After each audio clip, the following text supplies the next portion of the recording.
আল্লাহ নবী বলেন, ইন্নাহু সালিমিনকুম মিন বাদি রিজাল ইউতফিউনা সুন্নাতা ওয়া ইউহদিসুনা বিদআহ। নবীজি বলেন, আমার পর তোমাদের ধর্মীয় নেতা হবে এমন এমন মানুষ, তোমাদের সামনের এই চেয়ারগুলাতে এমন এমন মানুষ তোমরা বসায়া দিবা, যে মানুষ হাজার হাজার মানুষের সামনে সুন্নত মিটায় দিবে, বেদাত প্রতিষ্ঠিত করবে, আর সামনের মানুষগুলা বলবে ঠিক ঠিক। কি বলবে? ঠিক ঠিক। মানে এখানে বসে এরকম হাজার হাজার মানুষের সামনে বলবে যে সুন্নত মিটায় দিবে, আর বেদাত প্রতিষ্ঠিত করে বলবে অমুকরা বলে এটা নাকি বেদাত। মানে বেদাতটা বইলা বলে অমুকরা বলে এটা নাকি বেদাত, বেদাতটা বইলা কি বলে অমুকরা বলে এটা নাকি কি। তখন কিভাবে দলিলগুলো দেয়? ভাই বলেন আপনার দাদা এটা করে নাই, বলেন তো আমাদের অমুক শাহ এটা করে নাই, অমুকে এটা করে নাই, এগুলো দলিল দিচ্ছে। এগুলা কি দলিল? আমি আপনাদের সামনে তখন কি এগুলো বলছি? নবী বলে দিয়েছেন তোমাদের ধর্মীয় নেতা এমন মানুষ হবে সরাসরি সুন্নত মিটায় দিবে, বেদাত জিন্দা করবে, বেদাত প্রতিষ্ঠিত করবে, এরকম তোমাদের ধর্মীয় নেতা হবে।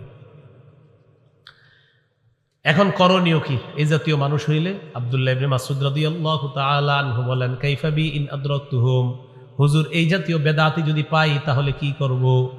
নবী জবাব দিয়ে দিলেন, লাইসা তাআতুন লিমান আসাল্লাহ, বেদাতি হলো আল্লাহর নাফরমান, আল্লাহর নাফরমানের কোনো আনুগত্য করা যাবে না, আল্লাহর নাফরমানের কোনো আনুগত্য করা যাবে না। এনা আপনাদেরও একটা বদভ্যাস আছে, কিছু এলাকায় কিছু বেদাত আসলে, বেদাতি আসলে হেরে দেখতে কিছু ভালো মানুষও যায়। মনে করেন আসছে এমন একজন যে নাচবে, জানে যে নাচানাচি করবে, গাইবে, তো কি করে আমাদের মাদ্রাসার ছেলেগুলাও যায় দেখতে। হ্যাঁ, অনেকে যায়। আপনাদের এই জায়গায় যারা এরকম দেখাসি না কি হয়, তো আপনি কেন জানেন? এই দেখাসি না কি হয় করতে গিয়ে তো আপনি দল ভারী করলেন, দেখাসি না কি হয় করতে গিয়ে আপনি দল কি করলেন? ভারী করলেন। এখন আবার অনেকের মনে আসছে, কারে কইল কথাটা, যে নাচে তারে। মাহফিল কি নাচার জিনিস? তো আপনি মাহফিলে নাচবেন কেন? আল্লাহ আমাদেরকে হেফাজত করেন। এই গেল 4 নাম্বার ক্ষতি। 5 নাম্বার, বেদাতির ঠিকানা জাহান্নাম। বলেন বেদাতির ঠিকানা কি? জাহান্নাম।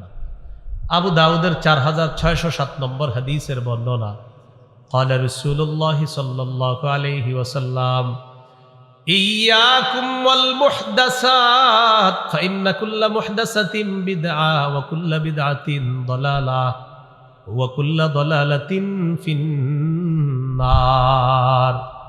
আল্লাহ নবী বলেন, তোমরা বেদাত করা থেকে বাঁচো, ইবাদতের নামে নতুন নতুন বেদাত করা থেকে তোমরা বাঁচো। প্রত্যেক নতুন আবিষ্কার হলো বেদাত, প্রত্যেক বেদাত হলো পথভ্রষ্টতা। আমার উম্মত প্রত্যেক পথভ্রষ্টতার ঠিকানা হলো জাহান্নাম। এখন গুরুত্বপূর্ণ একটা আলোচনা করব, এটার আগে আমার সাথে কিছুক্ষণ একটু পড়াশোনা করেন। বলেন, আমরা কোন আল্লাহর ওলির বিরোধী না, আমরা কোন ওলির কবরের বিরোধী না, তবে কোন ওলির কবরকে কেন্দ্র করে যদি শিরিক হয়, বেদাত হয়, গাঁজার আসর হয়, মেলা বসানো হয়, সেই শিরিক বেদাত, গাঁজার আসর আর মেলা, এগুলোর বিরুদ্ধে আমরা আগেও ছিলাম, এখনো আছি, মরণ পর্যন্ত থাকবো ইনশাআল্লাহ। আমরা কি ওলিদের বিরোধী? কবরের বিরোধী? কবর কেন্দ্র করে শিরিক হলে, বেদাত হলে, গাজার আসর হলে, মেলা বসানো হলে, এই বিষয়টা না অনেকে বুঝতে চায় না। যেমন আমি যদি শিরিকের বিরুদ্ধে বয়ান করি, আমার ব্যাপারে প্রচারণা চালাবে আরিফ বিন হাবিব ওলিদের বিরুদ্ধে। আমি কি ওলির বিরুদ্ধে না শিরিকের বিরুদ্ধে? এই বিষয়টা স্পষ্ট করতে হবে, ওলির বিরুদ্ধে না, শিরিকের বিরুদ্ধে। এটা কেন বলা নিলাম? কারণ এখন আমি যে ওয়াজটা করবো এটা হলো কবর কেন্দ্রিক ওয়াজ। কি কেন্দ্রিক ওয়াজ? কবর। কবর কেন্দ্রিক কিছু বাড়াবাড়ি হয় আমাদের। আবার মূল কথায় আসতে হবে, নবী কি দিন রেখে গেছে, পূর্ণাঙ্গ না অপূর্ণাঙ্গ? এই পূর্ণাঙ্গ দিনের মধ্যে আছে কবর জিয়ারত করা সুন্নত। কবর জিয়ারত করা কি সুন্নত। এই কবরকে কেন্দ্র করে কিছু বাড়াবাড়ি, এমন বেদাত আছে যেটা শিরিক পর্যন্ত পৌঁছায়। এই জাতীয় কিছু বিষয় আমরা জানি। সহিহ বুখারীর বর্ণনা 427 নম্বর হাদিস, হাদিসের বর্ণনাকারী আয়েশা সিদ্দিকা রাদিয়াল্লাহু তাআলা আনহা عن عائشة الصديقة رضي الله تعالى عنها أن أم حبيبة وأم سلمة رضي الله تعالى عنهما ذكرتا كنيسة رأيناها بالحبشة فيها تصاوير দেখেন আম্মাজান উম্মে হাবিবা উম্মে সালামা হাবশায় গেছে হাবশায় গিয়ে গির্জা দেখছে একটা গির্জা কি দেখছে ভাই গির্জা মানে একটা ধর্মীয় ইবাদতখানা তো এই গির্জা দেখা দেখি কি গির্জার নিচে হলো আল্লাহর ওলির কবর উপরে হলো ইবাদতখানা আর ইবাদতখানার ভিতরে হলো আল্লাহর ওলির মূর্তি কথাটা বুঝেন গির্জা উপরে আল্লাহর ওলির মূর্তি নিচে আল্লাহর ওলির কবর তাহলে আল্লাহর ওলির কবরের উপর গির্জা মানে ইবাদতখানা ওই ইবাদতখানার ভিতরে আবার আল্লাহর ওলির মূর্তি তাহলে আল্লাহর ওলির কবরকে কেন্দ্র করে সেজদা করা শিরিক আবার ওই আল্লাহর ওলির মূর্তি বানানো শিরিক তাহলে দুইটা শিরিক এখানে পাওয়া যাচ্ছে এই বিষয়টা নবীর দুই বিবি নবীজির কাছে বললেন যাকারাতা হুলিন নবী সাল্লাল্লাহু আলাইহি ওয়াসাল্লাম নবীজির কাছে জানতে চাইলেন ইয়া রাসূলুল্লাহ হাবশায় গেলাম যাওয়ার পর সেখানে ইবাদতখানা দেখলাম ইবাদতখানার ভিতর দেখলাম আল্লাহর ওলির মূর্তি আর ইবাদতখানার নিচে আল্লাহর ওলির কবর ব্যাপারটা বুঝতে পারলাম না নবীজি বললেন উলাইকা ইযা কানা ফীহিমুর রাজুলুস সালিহু ফামাতা বানাউ আলা কবরিহি মসজিদা এরা হলো এই সমস্ত মানুষ যাদের মাঝে কোনো ভালো মানুষ যখন মারা গেছে মারা যাওয়ার পর তাকে তারা কবর দেয় কবর দেওয়ার পর তার কবরের উপর তারা একটা সিজদার স্থান বানায় আওয়াজ দিয়ে বলি নাউজুবিল্লাহ নিচে কার কবর ওলি উপরে সিজদার স্থান ওয়াসাওয়ারু ফীহি তিলকা সুওয়ার ওই সিজদার স্থানের মধ্যে ওই আল্লাহর ওলির মূর্তি বসায় দেয় নবীজি বলেন উলাইকা শিরারুল খালকি ইনদাল্লাহি ইয়াউমাল কিয়ামা কিয়ামতের ময়দানে তারাই হলো আল্লাহর কাছে সবচেয়ে নিকৃষ্ট জাতি বলি নাউজুবিল্লাহ যে মূর্তি বানায় নিকৃষ্ট জাতি যারা সিজদার স্থান বানায় কবরের উপর এদেরকে কি বললেন নবী নিকৃষ্ট জাতি তাহলে মূর্তি এগুলা শিরিক এটা ইসলামের মধ্যে না হ্যাঁ অন্য ধর্মে যারা মূর্তি পূজা করে সেটা তাদের ধর্মীয় ব্যাপার তো মুসলমান তাদের ধর্মের মধ্যে মূর্তি রাখতে পারে না কারো মূর্তি বানাতে পারে না কারো মূর্তি বানাতে পারে না এই জন্য আল্লাহ তাআলার কি বিধান হুজুররা আন্দোলন করছিল একটার জন্য আল্লাহ তাআলা 90 ভাগ ব্যবস্থা করে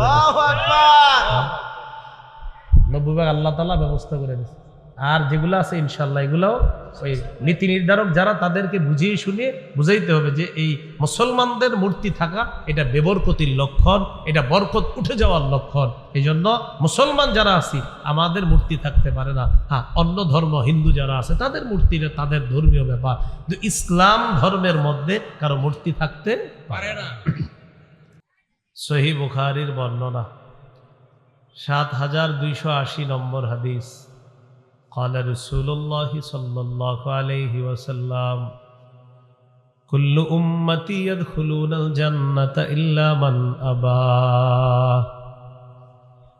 রাসূলুল্লাহ সাল্লাল্লাহু আলাইহি সাল্লাম বলেন আমার উম্মতের সবাই জান্নাতে যাবে শুধু তারা যাবে না যারা অস্বীকার করে সাহাবীগণ প্রশ্ন করলেন মাইয়া আবা ইয়া রাসূলুল্লাহ হুজুর অস্বীকার কারা করে فقال رسول الله صلى الله عليه وسلم من أطاعني دخل الجنة ومن عصاني فقد أبى যে আমার অনুসরণ করলো সে জান্নাতে প্রবেশ করলো যে আমার নাফরমানি করলো সে অস্বীকার করলো অস্বীকারীর ঠিকানা জাহান্নাম সহিহ বুখারীর ৭২৮১ নম্বর হাদিসের বর্ণনা عن جابر بن عبد الله رضي الله تعالى عنهما قال جاءت ملائكة إلى النبي صلى الله عليه وسلم জাবের রাদিয়াল্লাহু তাআলা আনহুর বর্ণনা একদল ফেরেশতা রাসূলুল্লাহ সাল্লাল্লাহু আলাইহি সাল্লামের কাছে আসলেন। যেই ফেরেশতারা নবীজি সাল্লাল্লাহু আলাইহি সাল্লামের কাছে আসলেন, ওই সময় নবীজি সাল্লাল্লাহু আলাইহি সাল্লাম ঘুমিয়েছিলেন। তো ঘুমের অবস্থায় ফেরেশতারা নবীর চারপাশ। ফাকালা বা'দুহুম ইন্নাহু নাইম। এক ফেরেশতা বললেন তিনি তো ঘুমায়। ওয়াকালা বা'দুহুম ইন্নাল আইনা নাইমা ওয়াল কলবা ইয়াকযান। আরেক ফেরেশতা বললেন তার চোখ ঘুমায় কিন্তু অন্তর জাগ্রত, অন্তর ঘুমায় না। চোখ ঘুমায়, অন্তর ঘুমায় না। এই কথা বলার পর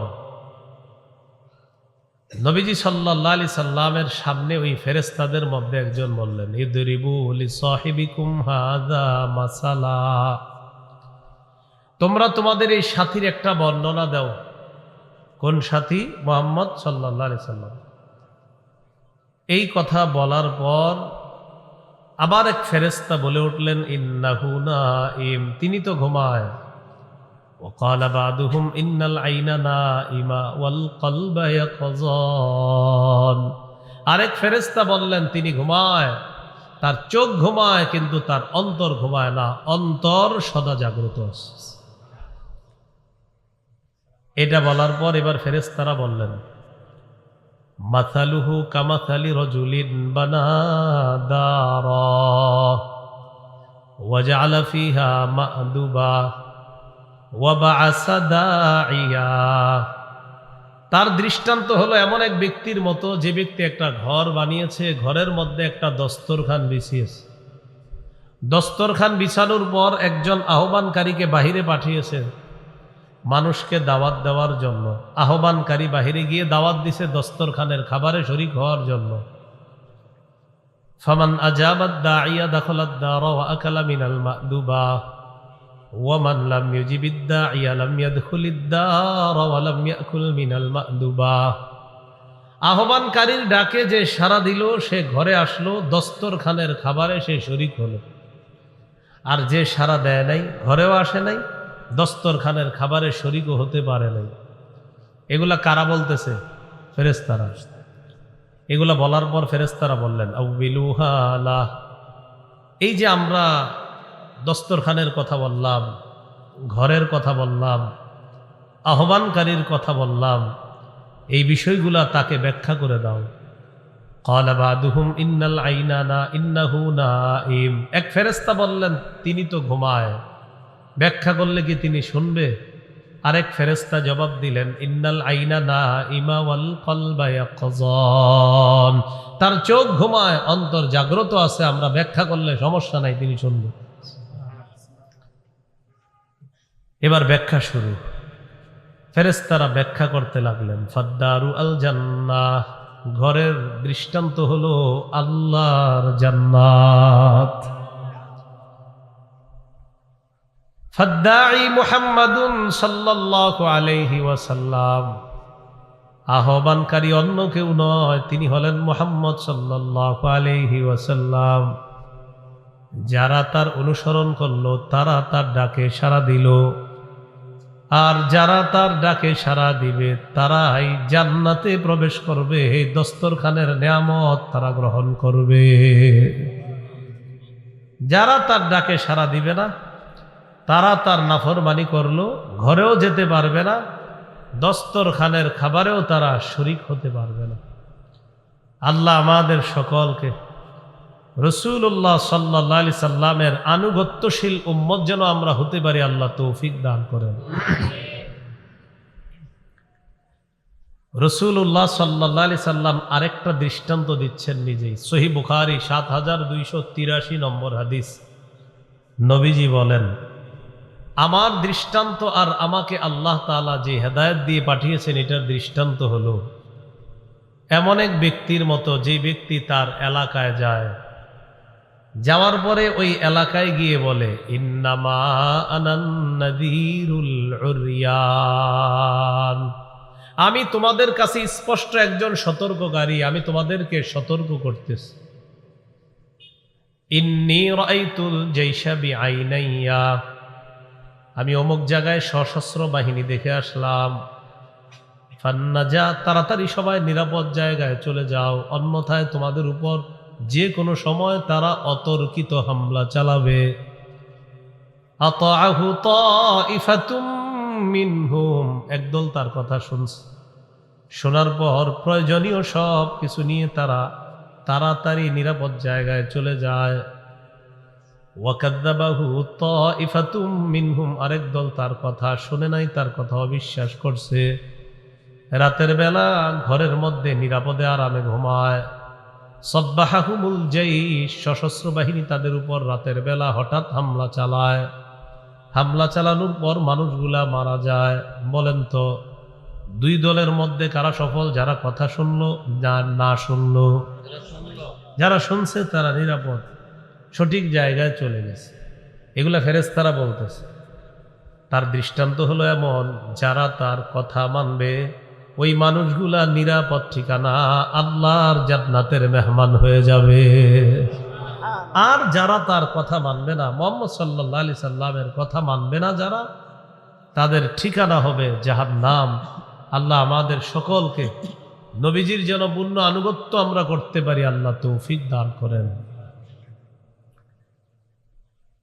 রাসূলুল্লাহ সাল্লাল্লাহু আলাইহি সাল্লাম আমাদের কাছে পূর্ণাঙ্গ দিন রেখে গেলেন। এই দিন পালন করতে গিয়ে আমাদের কিছু ভুল ভ্রান্তির কারণে কিছু ভুল হয়ে যায় শিরিক, আর কিছু ভুল হয় বেদাত। বলেন তো কি বললাম? কিছু ভুলের নাম হয় কি শিরিক, কিছু ভুলের নাম হয় কি বেদাত। আমি কিন্তু ওয়াজ শুরু করি নাই শিরিক বেদাত, খালি বলছি কিছু ভুলের নাম শিরিক, কিছু ভুলের নাম কি বেদাত। অনেকে এই মুহূর্তে মনে মনে বলতেছে, মনে হয় আমারে কয়। কি কয়? মনে হয় আপনি বেদাতগিরি করলে তো আপনারই কই। তার মানে এটা বুঝছেন যে বেদাত খারাপ, শিরিক যে খারাপ এটা বুঝেও শিরিক করে। আবার কয় যে এটা মনে হয় আমারে কইতেছে, তো আপনি শিরিক করলে তো এটা আপনারই বলা হচ্ছে। শিরিক যে খারাপ কাজ যে করে এটা ও বুঝে যে না, এর কামটা ঠিক না, তো কেন করেন?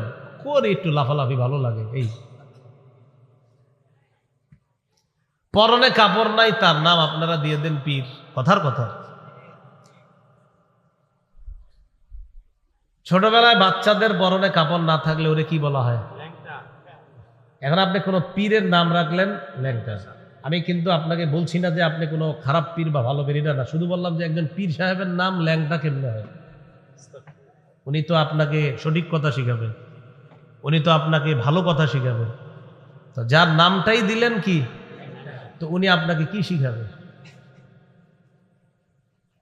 এই জন্য আমি আর কি বললাম কথাটা, যে এটা তো সৌন্দর্যতা আছে। পীর সাহেব একটা সম্মানের, একটা ভদ্রতার জায়গা, একটা সম্মানের জায়গা, একটা মর্যাদা। পীর মানেই শুনলেই অন্তরের মধ্যে একটা এরকম কাজ করে, একটা ভালো মানুষের ছবি ফুটে ওঠে।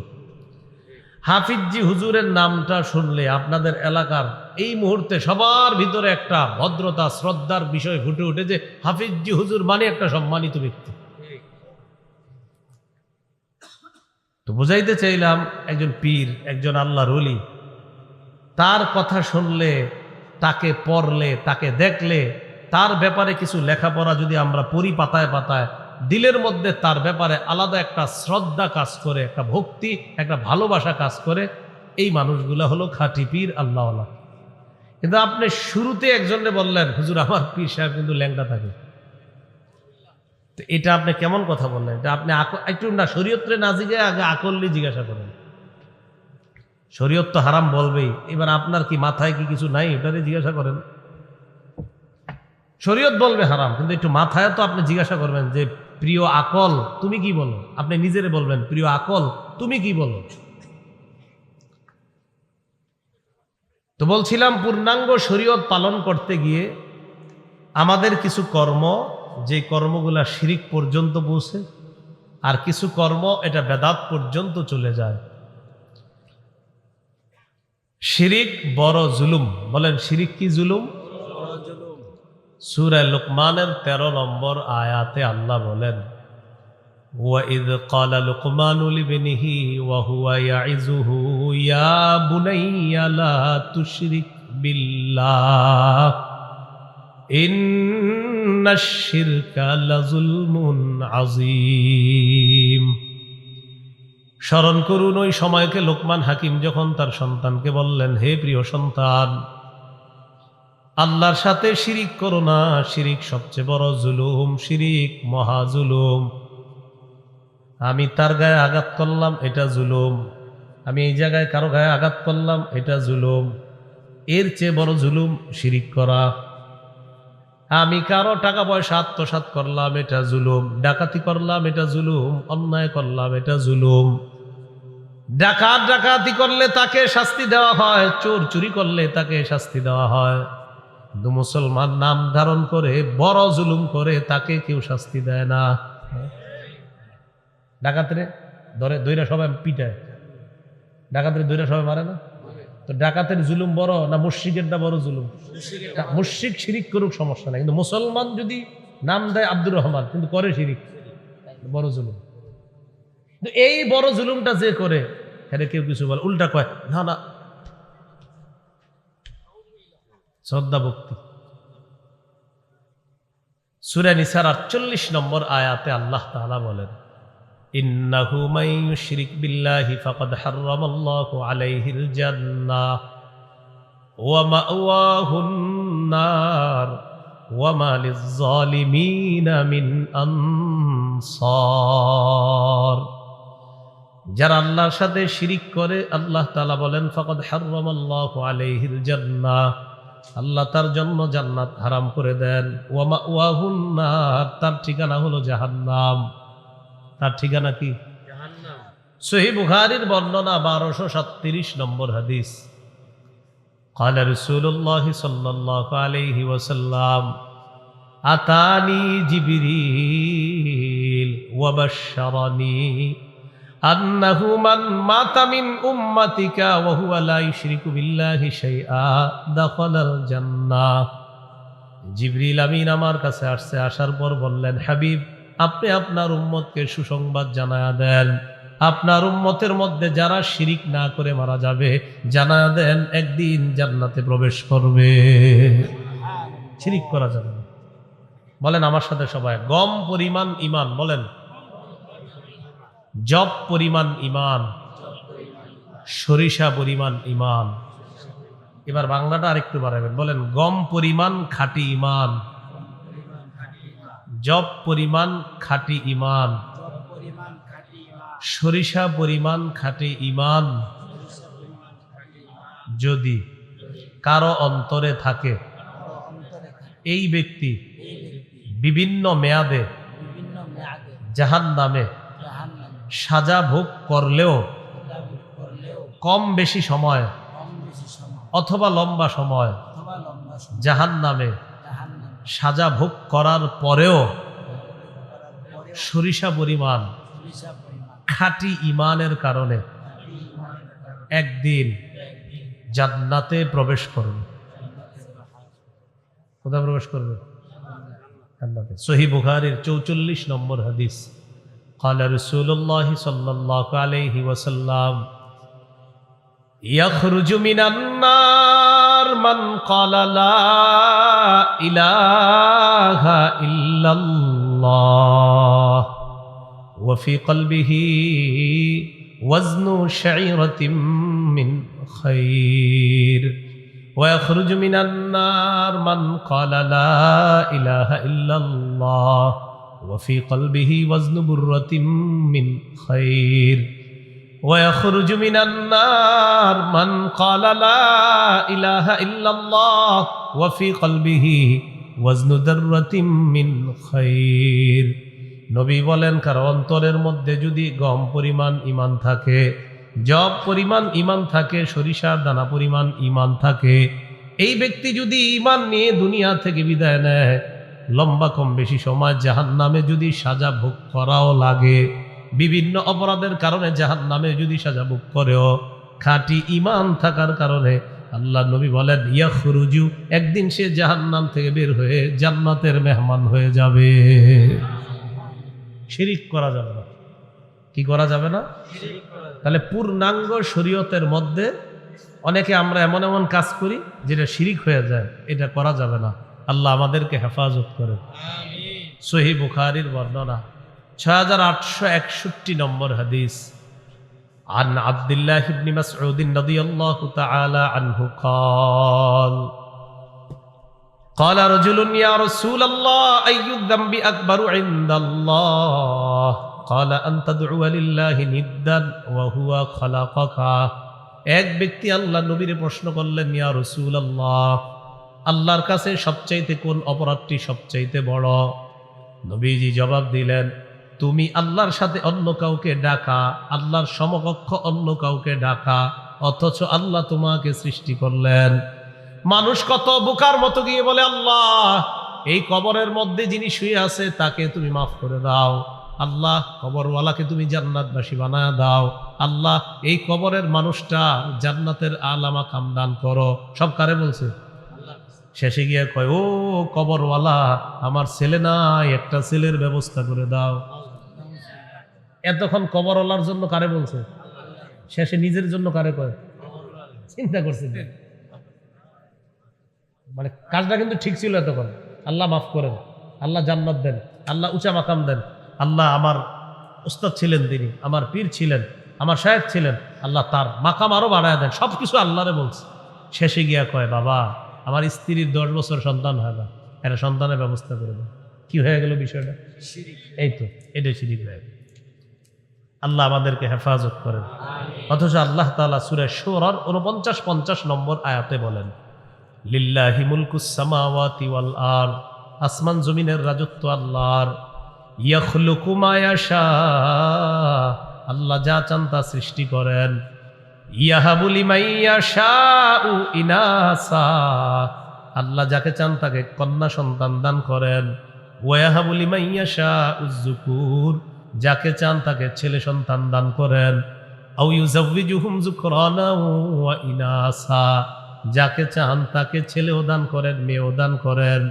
ওয়াজআলু মান ইয়াশাউ আকিমা যাকে চান তাকে ছেলেও দেন না মেয়েও দেন না ওই নারীটাকে বন্ধা রেখে দেন এই ক্ষমতা কার ছেলে মেয়ে দেখে ভাই মেয়ে হতে থাকবে কার ক্ষমতা ছেলেই হবে কার ক্ষমতা ছেলেও হবে মেয়ে হবে ক্ষমতা কার ছেলে মেয়ে কিচ্ছু হবে না এই চাও কার তো এই যে আমাদের ভুলগুলা এইভাবে হয়ে যায় এই ভুলগুলার কারণে শিরিক হয় আল্লাহ এই শিরিক থেকে আমাদেরকে হেফাজত করেন তো নবীজির প্রশ্ন করলেন সবচেয়ে বড় পাপ কোনটি নবীজি বললেন তুমি আল্লাহর সাথে অন্য কাউকে সমকক্ষ হিসাবে ডাকা অথচ আল্লাহ তোমাকে সৃষ্টি করেছেন সে আল্লাহর সাথে তুমি অন্য কাউকে ডাকা আল্লাহ আমাদেরকে হেফাজত করেন এবার আমার সাথে বলেন মাঝে মাঝে পূর্ণাঙ্গ শরীয়ত পালন করতে গিয়ে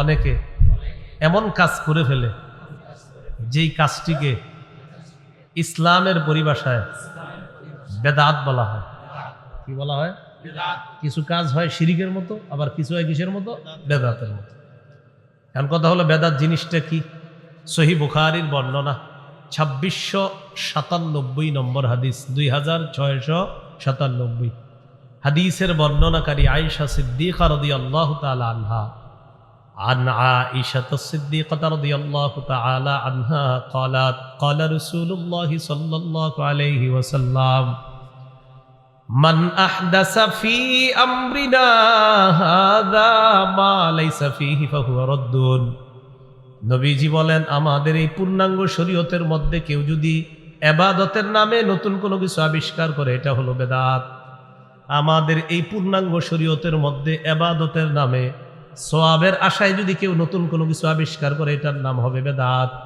বেদাত প্রত্যাখ্যান করা হবে বেদাত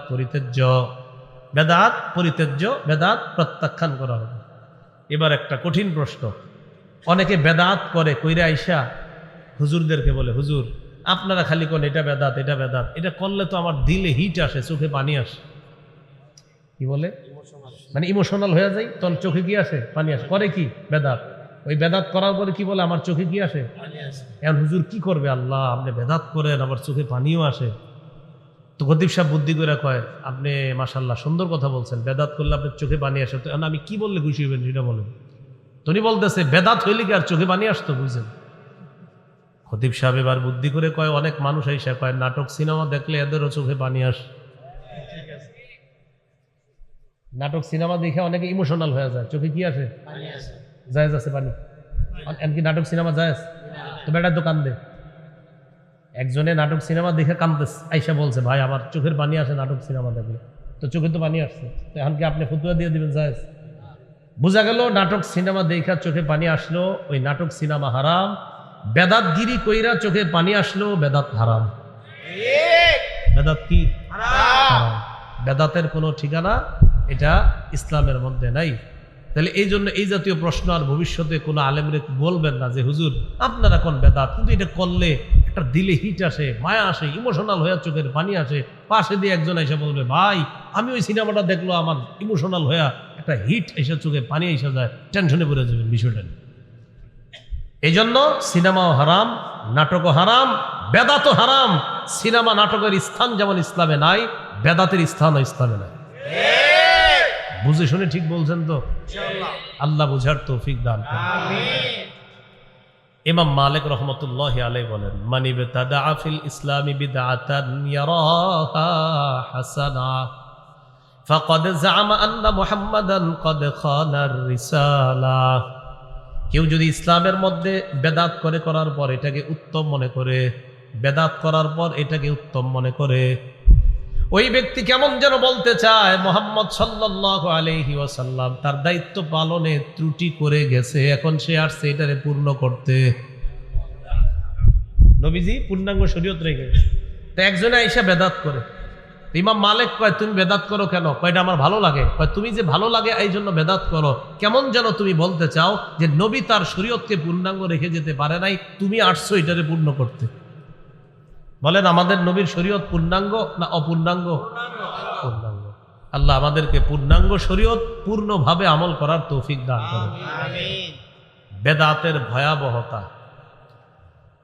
বেদাতি ব্যক্তি বেদাত নামক কাজ ছাড়া পর্যন্ত তার তাওবা আল্লাহ কবুল করেন না। সুনানে দারিমি হাদিসের কিতাব 94 নম্বর হাদিস। قال رسول الله صلى الله عليه وسلم إن الله حجب التوبة عن كل صاحب بدعة حتى يدع بدعته। আল্লাহ নবী বলেন আল্লাহ তাআলা ততক্ষণ পর্যন্ত বেদাতির তওবা কবুল করেন না, ততক্ষণ পর্যন্ত বেদাতির তওবার দরজা আল্লাহ বন্ধ করে রাখেন, যতক্ষণ পর্যন্ত বেদাতি ব্যক্তি তার বেদাত নামক কর্মকাণ্ড না ছাড়ে। বেদাতি ব্যক্তি যদি বলে আস্তাগফিরুল্লাহ আস্তাগফিরুল্লাহ, মাবুদ তওবা করলাম, নবীজি বলেন তুমি বেদাত না ছাড়া পর্যন্ত তোমার তওবার দরজাই তো বন্ধ, তওবা করলেও তো লাভ নাই, আগে বেদাত ছাড়ো তারপর তওবা করো। কি শিখলাম ভাই? বেদাতি ব্যক্তি বেদাত না ছাড়া পর্যন্ত তওবা কবুল হবে না। 2 নাম্বার ভয়াবহতা, বলেন আমার সাথে, বেদাতি ব্যক্তির হাউজে কাউসার থেকে বঞ্চিত হবে। হাউজে কাউসার সবাই পান করতে চাই না? আপনাদের সবার সাথে একসাথে পান করতে চাই ইনশাআল্লাহ। এই হাত তুলেই বলেন বেদাতি ব্যক্তি কি থেকে বঞ্চিত? হাউজে কাউসার পানি পান করা থেকে। আল্লাহ যেন আমাদেরকে বঞ্চিত না করেন, আমিন। সহিহ বুখারীর বর্ণনা 6583 নম্বর হাদিস, 6584, এই 2 হাদিস মিলিয়ে একটি হাদিস বলি শুনেন। قال رسول الله صلى الله عليه وسلم انا فرطكم على الحوض। আল্লাহ নবী বলেন কিয়ামতের ময়দানে আমি আগে আগে হাউজে কাউসারের পারে চলে যাব তোমাদেরকে পানি পান করানোর জন্য। মান মাররা আলাইয়া শারিবা ওয়া মান শারিবা লাম ইয়াজমা আবাদা। যে ব্যক্তি আমার সামনে দিয়ে অতিক্রম করবে ওই ব্যক্তি কাউসারের পানি পান করবে। একবার আমার উম্মত যদি কাউসারের পানি পান করে সে আর কখনো পিপাসার্ত হবে না। নবী বলেন সুম্মা লা ইয়ারিদান্না আলাইয়া আকওয়াম আ'রিফুহুম ওয়া ইয়া'রিফুনানি। এরপর আমার সামনে একদল মানুষ আসবে যাদেরকে আমি চিনব, তারাও আমাকে চিনবে। আমার উম্মত আমি চিনব, তারাও আমাকে চিনবে, আমি তাদের নবী। তো নিয়ম অনুযায়ী উম্মতকে কাউসারের পানি পান করাবো। যেই মাত্র আমার সামনে আসবে পানি পান করাবো, ইউহালু বাইনি ওয়া বাইনাহুম, হঠাৎ দেখবো আমার মাঝে আর তাদের মাঝে মাঝখানে একটা প্রতিবন্ধকতা সৃষ্টি করা হয়েছে, একটা আড়াল দেওয়া হয়েছে। আমি আল্লাহকে বলবো ইয়া রাব্বি ইন্নাহুম মিন্নি, আল্লাহ এরা তো আমার উম্মত, আমি আমার উম্মতকে কাউসারের পানি পান করাবো, আল্লাহর পক্ষ থেকে জবাব দেওয়া হবে, ইন্নাকা লা তাদরি মা আহদাসু বা'দাক। নবী আপনি জানেন না, দুনিয়া থেকে বিদায় নিয়ে চলে আসার পর তারা ইসলামের মধ্যে নতুন নতুন কত ইবাদত চালু করছে আপনার জানা নাই। এরা সিজনে বেদাত করত, সাপ্তাহিক বেদাত করত, কেউ করত নিয়মিত বেদাত, কেউ করত সাপ্তাহিক জুমার পরে, আবার কেউ বাৎসরিক করত। কি করত? এটা বাৎসরিক সিজন চলতেছে। কি সিজন? বাৎসরিক সিজন। আমি কিন্তু বলি নাই, বলছি। অনেকে মনে মনে করতেছে আমারে কয়, তো আপনি বেদাত করলে আপনি ওই আগের কথা, মানে মনে মনে ভাববে এটা মনে হয় আমি, তো বেদাত করলে তো আপনি। আর যদি বলেন না আমি তো মাশাআল্লাহ বেদাত করি না, তো মাশাআল্লাহ আপনি তো না। বেদাতি ব্যক্তি বুঝে হেজে বেদাত করে, এই জন্য বেদাত করবেন না।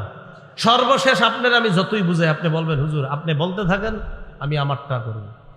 সর্বশেষ এতটুকু বলতে পারি, মঞ্চে আসলে আপনার পায়ে ধরতে পারি, এই পায়ে পায়ে। কারণ রাসূল সাল্লাল্লাহু আলাইহি ওয়াসাল্লাম বলেছেন বেদাতির ঠিকানা জাহান্নাম হবে। তাই ওখান থেকে আপনাকে বাঁচানোর জন্য আমি একজন উম্মত হিসাবে আপনার পায়ে ধরে বলতে পারি, ভাই বেদাত করেন না, জাহান্নামে যাবেন। আপনি যে মঞ্চে আসেন, এলাকার কেউ যদি এরকম করে থাকে মঞ্চে নিয়ে আসেন, সবার সামনে আমি তার আল্লাহর কসম একবার, আল্লাহর কসম দুইবার, আল্লাহর কসম তিনবার নিয়ে আসেন, এখানেই পায়ে ধরে বলবো বেদাত করেন, এই সবার সামনে পায়ে ধরে। যদি বলেন না সবার সামনে হইলে লজ্জা, তাহলে কই ধরবো? আপনি একটু অন্ধকারে যাবেন, ওখানে ওই ব্যক্তিরে পাঠাই দিব, তো কারোর সাথে হুজুরদের সাথে ফোনে বইলা দেন, একটা অন্ধকার জায়গায় আমি যাবো, ওখানে গিয়ে আপনার পায়ে ধরবো আমি, যেন কেউ না দেখে, ব্যাস হলো তো। এছাড়া আপনাকে আমার বোঝানোর মতো আর কোনো ক্ষমতা নাই। ভাই আমি এটা বুঝতেছি আপনি কত বড় ভুলের মধ্যে আছেন, এই জন্য আমি আপনার পায়ে ধরতেও রাজি। আল্লাহ আমাদেরকে বুঝার তৌফিক দান করেন। তো বলছিলাম বেদাতের 1 নাম্বার ক্ষতি, বেদাত না ছাড়লে তার তওবার দরজা বন্ধ। 2 নাম্বার ক্ষতি, হাউজে কাউসার থেকে বঞ্চিত। তো নবী পানি পান করাইতে চাবে, তো আল্লাহ তাআলা বলবে এরা হলো বেদাতি, পানি পান করাতে পারবেন না। যেই নবী এত মায়া করে উম্মতকে একটু আগে পানি পান করাইতে চাইলেন, ওই নবী কি বলবে দেখেন, সুহকান সুহকান লিমান গায়্যারা বা'দি, আমার পরে যারা বেদাত করছো যাও, দূর হও, দূর হও, আমি তোমাদেরকে দেখতেও চাই না। আমাদেরকে কত মায়া করে নবীজি, সেই নবী যদি বলে ফেলে তোমারে দেখতেও চাই না, দূর হও আমার সামনে। বেদাতের 3 নাম্বার ক্ষতি, যে ব্যক্তি নিজে বেদাত করে অথবা কোনো বেদাতিকে আশ্রয় প্রশ্রয় দেয়, তার উপর আল্লাহর অভিশাপ, ফেরেশতাদের অভিশাপ, সকল মানুষের অভিশাপ। সহিহ বুখারীর 3172 নম্বর হাদিসের বর্ণনা, قال رسول الله صلى الله عليه وسلم من أحدث حدثا أو آوى محدثا فعليه لعنة الله والملائكة والناس أجمعين।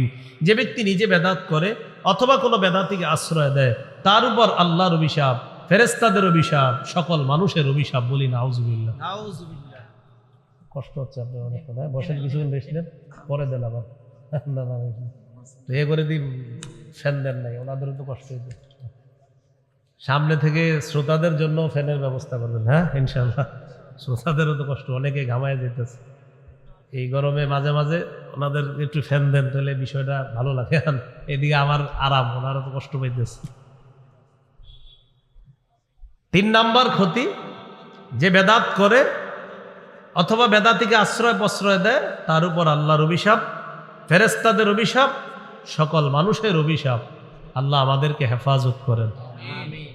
4 নাম্বার ক্ষতি, এই ক্ষতিটা একটু মনে রেখেন। 4 নাম্বারটা বলেন, কোন এলাকায় একটি বেদাত প্রতিষ্ঠিত হয়ে গেলে ওই এলাকা থেকে আল্লাহ তাআলা একটি সুন্নত উঠায় আনে কিয়ামতের আগে, সেই সুন্নত আর আল্লাহ ফিরিয়ে দেন না। আমাদের কত সুন্নত আমরা জানি, কিন্তু আমল করতেছি না, পারিও না, আপনার সুযোগ হচ্ছে না, অথবা আল্লাহ ভুলাই দিতেছে না। তোমাদের সামনে বেদাত হয়, তোমরা কি সুন্নত পালন করো? ওই যে হাদিস তো স্পষ্ট, নবীজি বলে দিয়েছেন, একটি বেদাত প্রতিষ্ঠিত হবে, একটি সুন্নত আল্লাহ উঠায় নেবে। সুনানে দারিমির 54 নম্বর হাদিস, ক্বালা রাসূলুল্লাহ সাল্লাল্লাহু আলাইহি ওয়াসাল্লাম মাবতাদা কওমুন ফি দীনিহিম বিদআতান ইল্লা নাযাআল্লাহু মিন সুন্নাতিহিম সুন্নাতান।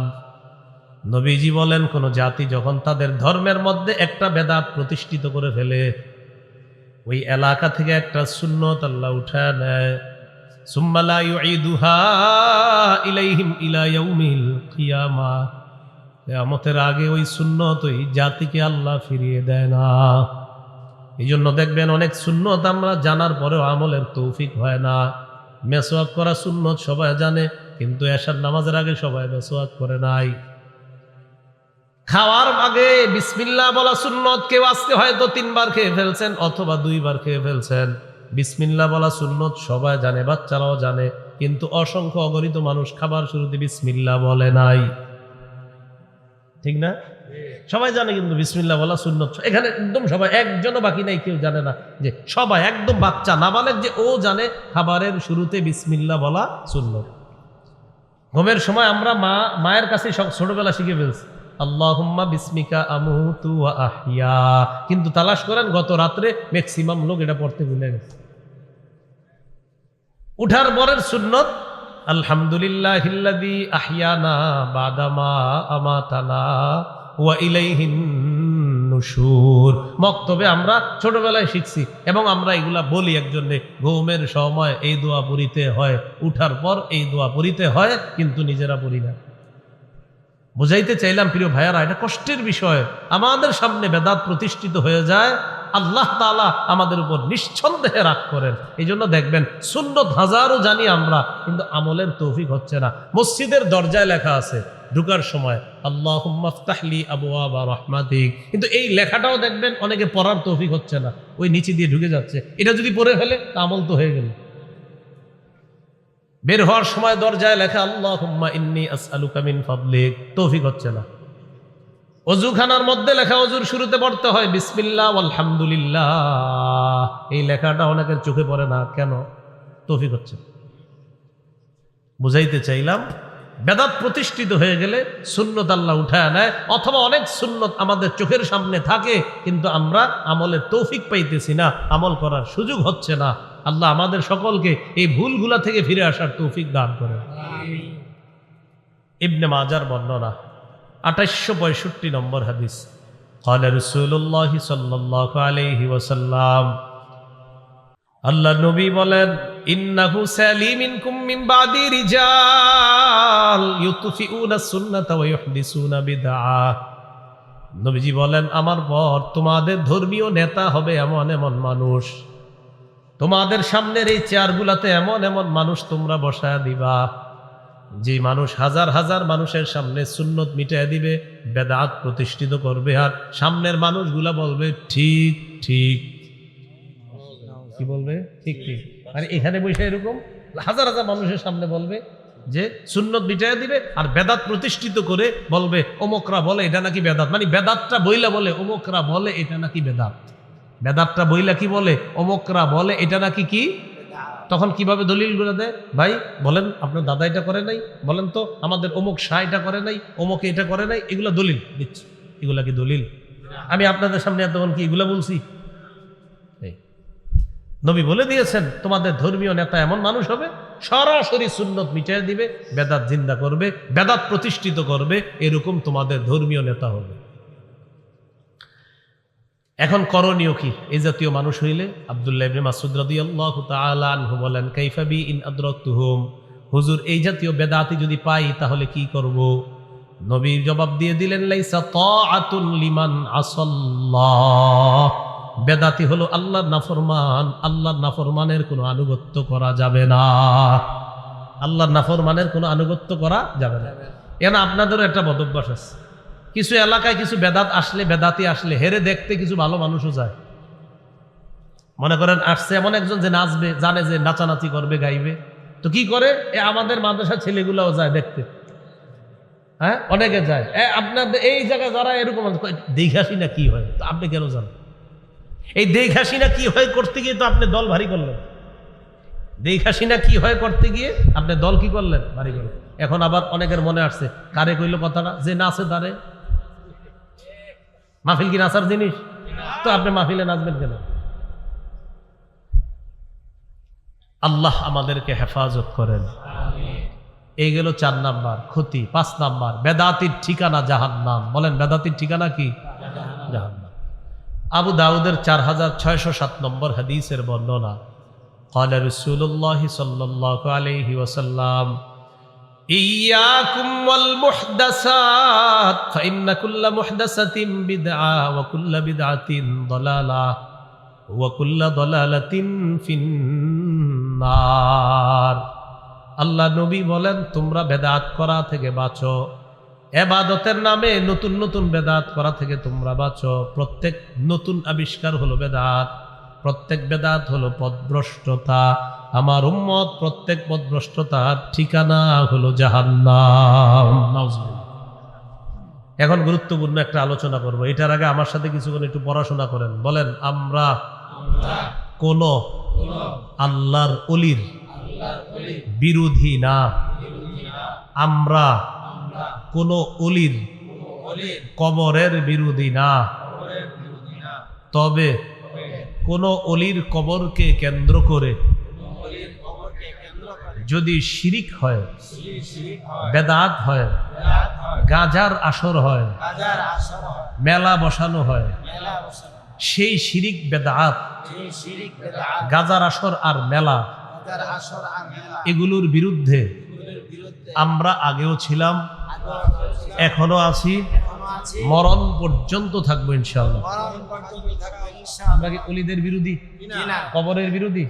কবর কেন্দ্র করে শিরিক হলে, বেদাত হলে, গাজার আসর হলে, মেলা বসানো হলে, এই বিষয়টা না অনেকে বুঝতে চায় না। যেমন আমি যদি শিরিকের বিরুদ্ধে বয়ান করি, আমার ব্যাপারে প্রচারণা চালাবে আরিফ বিন হাবিব ওলিদের বিরুদ্ধে। আমি কি ওলির বিরুদ্ধে না শিরিকের বিরুদ্ধে? এই বিষয়টা স্পষ্ট করতে হবে।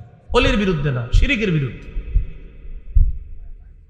এটা কেন বলা নিলাম? কারণ এখন আমি যে ওয়াজটা করবো এটা হলো কবর কেন্দ্রিক ওয়াজ। কি কেন্দ্রিক ওয়াজ? কবর। কবর কেন্দ্রিক কিছু বাড়াবাড়ি হয় আমাদের। আবার মূল কথায় আসতে হবে। নবী কি দিন রেখে গেছে, পূর্ণাঙ্গ না অপূর্ণাঙ্গ? এই পূর্ণাঙ্গ দিনের মধ্যে আছে কবর জিয়ারত করা সুন্নত। কবর জিয়ারত করা কি সুন্নত। এই কবরকে কেন্দ্র করে কিছু বাড়াবাড়ি এমন বেদাত আছে যেটা শিরিক পর্যন্ত পৌঁছায়। এই জাতীয় কিছু বিষয় আমরা জানি। সহিহ বুখারীর বর্ণনা 427 নম্বর হাদিস। হাদিসের বর্ণনাকারী আয়েশা সিদ্দিকা রাদিয়াল্লাহু তাআলা আনহা। عن عائشة الصديقة رضي الله تعالى عنها أن أم حبيبة وأم سلمة رضي الله تعالى عنهما ذكرتا كنيسة رأيناها بالحبشة فيها تصاوير। দেখেন আম্মাজান উম্মে হাবিবা উম্মে সালামা হাবশায় গেছে। হাবশায় গিয়ে গির্জা দেখছে। একটা গির্জা। কি দেখছে ভাই? গির্জা মানে একটা ধর্মীয় ইবাদতখানা। তো এই গির্জা দেখা দেখি কি, গির্জার নিচে হলো আল্লাহর ওলির কবর, উপরে হলো ইবাদতখানা, আর ইবাদতখানার ভিতরে হলো আল্লাহর ওলির মূর্তি। কথাটা বুঝেন? গির্জা, উপরে আল্লাহর ওলির মূর্তি, নিচে আল্লাহর ওলির কবর। তাহলে আল্লাহর ওলির কবরের উপর গির্জা মানে ইবাদতখানা, ওই ইবাদতখানার ভিতরে আবার আল্লাহর ওলির মূর্তি। তাহলে আল্লাহর ওলির কবরকে কেন্দ্র করে সেজদা করা শিরিক, আবার ওই আল্লাহর ওলির মূর্তি বানানো শিরিক। তাহলে দুইটা শিরিক এখানে পাওয়া যাচ্ছে। এই বিষয়টা নবীর দুই বিবি নবীজির কাছে বললেন। যাকারাতা হুলিন নবী সাল্লাল্লাহু আলাইহি ওয়াসাল্লাম নবীজির কাছে জানতে চাইলেন, ইয়া রাসূলুল্লাহ, হাবশায় গেলাম, যাওয়ার পর সেখানে ইবাদতখানা দেখলাম, ইবাদতখানার ভিতর দেখলাম আল্লাহর ওলির মূর্তি, আর ইবাদতখানার নিচে আল্লাহর ওলির কবর। ব্যাপারটা বুঝতে পারলাম না। নবীজি বললেন, উলাইকা ইযা কানা ফীহিমুর রাজুলুস সালিহু ফামাতা বানাউ আলা কবরিহি মসজিদা। এরা হলো এই সমস্ত মানুষ যাদের মাঝে কোনো ভালো মানুষ যখন মারা গেছে, মারা যাওয়ার পর তাকে তারা কবর দেয়। কবর দেওয়ার পর তার কবরের উপর তারা একটা সেজদার স্থান বানায়। আওয়াজ দিয়ে বলি নাউজুবিল্লাহ। নিচে কার কবর? ওলির। উপরে সেজদার স্থান। ওয়াসাওয়ারু ফীহি তিলকা সুওয়ার। ওই সেজদার স্থানের মধ্যে ওই আল্লাহর ওলির মূর্তি বসায় দেয়। নবীজি বলেন উলাইকা শিরারুল খালকি ইনদাল্লাহি ইয়াউমাল কিয়ামা, কিয়ামতের ময়দানে তারাই হলো আল্লাহর কাছে সবচেয়ে নিকৃষ্ট জাতি। বলি নাউজুবিল্লাহ। যে মূর্তি বানায় নিকৃষ্ট জাতি, যারা সেজদার স্থান বানায় কবরের উপর, এদেরকে কি বললেন নবী? নিকৃষ্ট জাতি। তাহলে মূর্তি এগুলা শিরিক, এটা ইসলামের মধ্যে না। হ্যাঁ, অন্য ধর্মে যারা মূর্তি পূজা করে সেটা তাদের ধর্মীয় ব্যাপার, তো মুসলমান তাদের ধর্মের মধ্যে মূর্তি রাখতে পারে না, কারো মূর্তি বানাতে পারে না, কারো মূর্তি বানাতে পারে না। এই জন্য আল্লাহ তাআলার কি বিধান, হুজুররা আন্দোলন করছিল একটার জন্য, আল্লাহ তাআলা 90 ভাগ ব্যবস্থা করে, 90 ভাগ আল্লাহ তাআলা ব্যবস্থা করে দিয়েছে। আর যেগুলো আছে ইনশাল্লাহ এগুলাও ওই নীতি নির্ধারক যারা, তাদেরকে বুঝিয়ে শুনিয়ে বুঝাইতে হবে যে এই মুসলমানদের মূর্তি থাকা এটা বেবরকতির লক্ষণ, এটা বরকত উঠে যাওয়ার লক্ষণ। এই জন্য মুসলমান যারা আছি আমাদের মূর্তি থাকতে পারে না। হ্যাঁ, অন্য ধর্ম হিন্দু যারা আছে তাদের মূর্তিটা তাদের ধর্মীয় ব্যাপার, কিন্তু ইসলাম ধর্মের মধ্যে কারো মূর্তি থাকতে পারে না। তাহলে এখানে দুইটা শিরিকের গন্ধ, একটা গেল সেজদার স্থান বানাইছে, আর একটা মূর্তি। নবী বললেন এরা সবচেয়ে নিকৃষ্ট জাতি। এখন আমি আপনাদের কাছে জানতে চাই, কবর কেন্দ্র করে সেজদার স্থান বাংলাদেশে না থাকলেও পৃথিবীতে আছে না?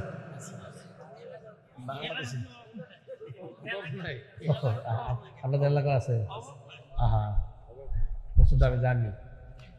তো এখন শোনেন, রাসূলুল্লাহ সাল্লাল্লাহু আলাইহি সাল্লাম বলেন এরা হলো সবচেয়ে নিকৃষ্ট জাতি। ওনারা বলতেছে আপনাদের এলাকা না, ওনারা বলছে ওনাদের এলাকারই। এবার দেখেন নবীজি কি বলে, মুসনাদে আহমদের বর্ণনা। قال رسول الله صلى الله عليه وسلم إن من شرار الناس من تدركهم الساعة وهم أحياء।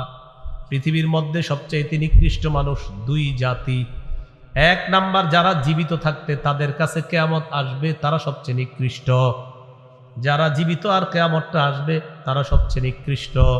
দুই নাম্বার, ওয়াল্লাযীনা ইয়াত্তাখিযুনাল কুবুরা মাসাজিদা, যারা কবরকে সেজদার স্থান বানায় তারা হবে সবচেয়ে নিকৃষ্ট। বলি নাউজুবিল্লাহ, সবচেয়ে নিকৃষ্ট।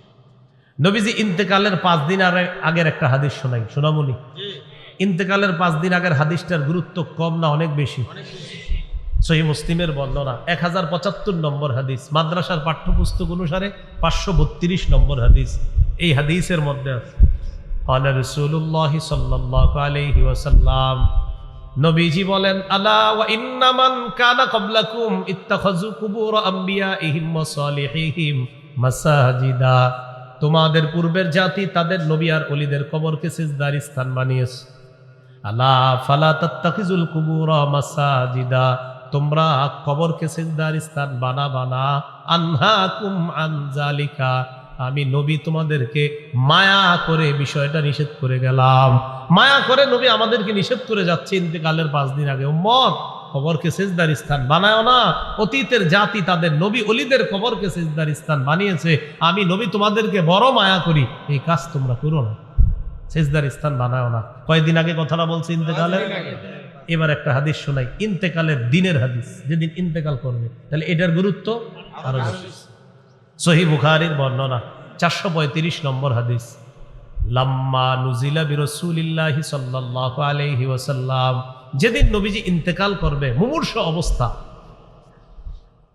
কানা ইয়াতরাহু খামিসাতান আলা ওয়াজহিহি, তাফিকা ইয়াতরাহু খামিসাতান আলা ওয়াজহিহি, নবী তার চেহারা মুবারকের উপর একটা কাপড় দিস, কাপড় এইভাবে একটা কাপড় দিস।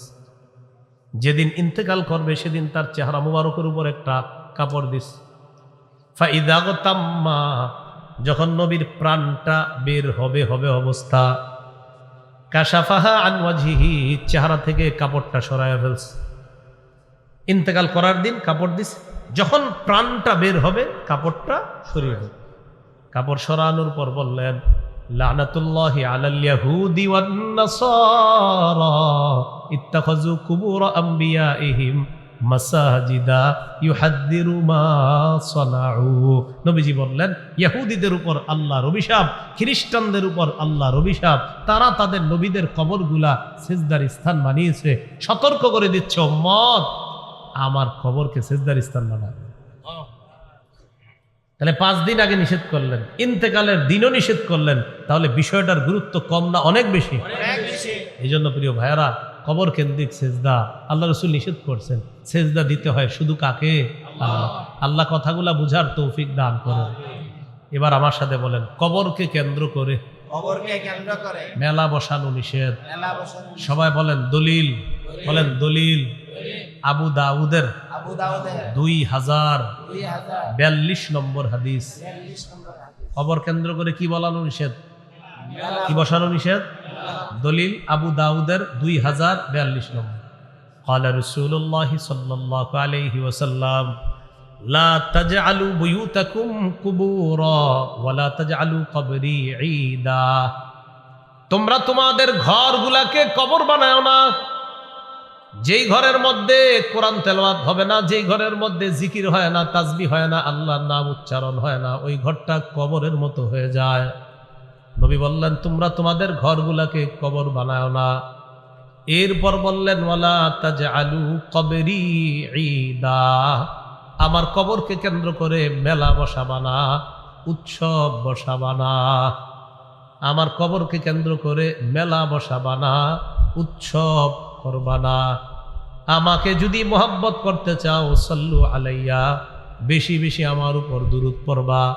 ফাইন্না সালাতাকুম তাবলুগুনি হাইসু কুনতুম, তোমরা যখনই দুরূদ পড়ো যেখানেই থাকো, তোমরা বিবারিয়া থাকো আর বাংলাদেশের যেখানে থাকো, সারা পৃথিবীর যেখানে থাকো, দুরূদ পড়া মাত্রই তাবলুগুনি, আমি নবীর কাছে পৌঁছে যায়।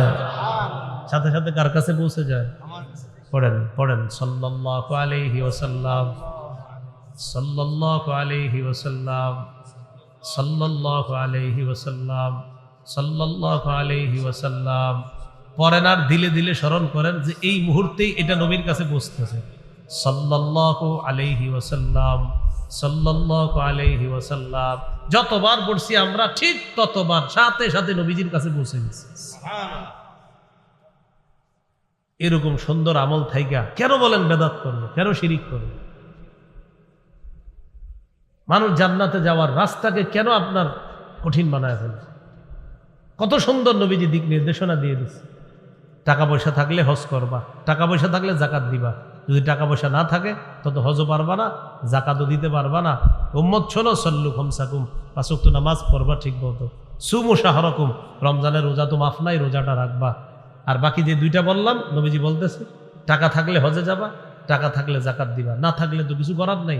নামাজটা ঠিক মতো পড়ো, রোজাটা ঠিক মতো রাখো, হালাল খাদ্য খাও, মরো, জান্নাতে প্রবেশ করো। না আপনি এটারে কঠিন বানাইতে হবে, এইভাবে না সেভাবে, অমুক ভাবে তমুক ভাবে। কি হয়েছে? হুজুর আমার আমল হইলো পানিতে আধা ঘন্টা দাঁড়ায় থাকতে হবে, মানে এরকম একটা কথার কথা কি? আপনার আমল কি? আমার আমল দিছে পানিতে আধা ঘন্টা খাড়ায় থাকতে হবে, মানে উদ্ভট যত কাজ করো। তো বলছিলাম সহজ বিষয়গুলা কঠিন বানাবো না। এবার আমার সাথে বলেন, কবরের উপর বসা যাবে না, কবর সামনে রেখে নামাজ পড়া যাবে না। আবু দাউদের বর্ণনা 3229 নম্বর হাদিস। ক্বালা রাসূলুল্লাহ সাল্লাল্লাহু আলাইহি ওয়াসাল্লাম লা তাজলিসু আলাল কুবুরি ওয়া লা তুসাল্লু ইলাইহা। নবীজি সাল্লাল্লাহু আলাইহি ওয়াসাল্লাম বলেন, তোমরা কবরের উপর বসবা না, কবর সামনে রেখে তোমরা নামাজ পড়বা না। মসজিদের মাঝখানে মনে করেন কবর, কবরের ওই সামনে হলো কয়েক কাতার, পিছনে কয়েক কাতার, এইভাবে মাঝখানে আপনি কোনো কবর রাইখা নামাজ পড়া এটা ঠিক না, এটা অন্যায়।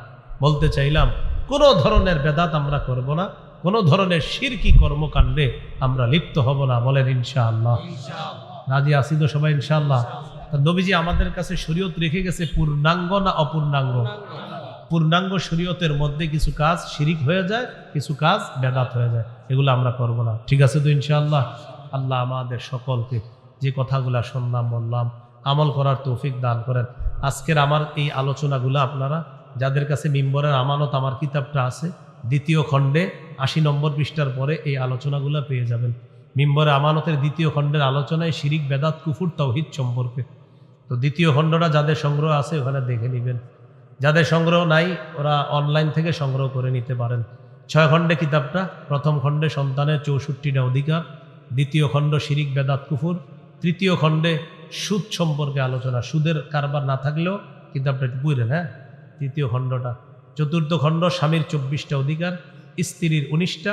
পঞ্চম খণ্ডে লা ইলাহা ইল্লাল্লাহর ব্যাখ্যা। ষষ্ঠ খণ্ডে নামাজ সম্পর্কে আলোচনা। যাদের কিতাবটা প্রয়োজন অনলাইন থেকে নিয়ে নেবেন, এখানে গাড়িতেও মনে হয় আছে। যদি আমি যাওয়া পর্যন্ত গাড়িতে পান তাহলে গাড়ি থেকে সংগ্রহ করেন, গাড়িতে ওঠার পরে সুযোগ পাওয়া যাবে না। হ্যাঁ।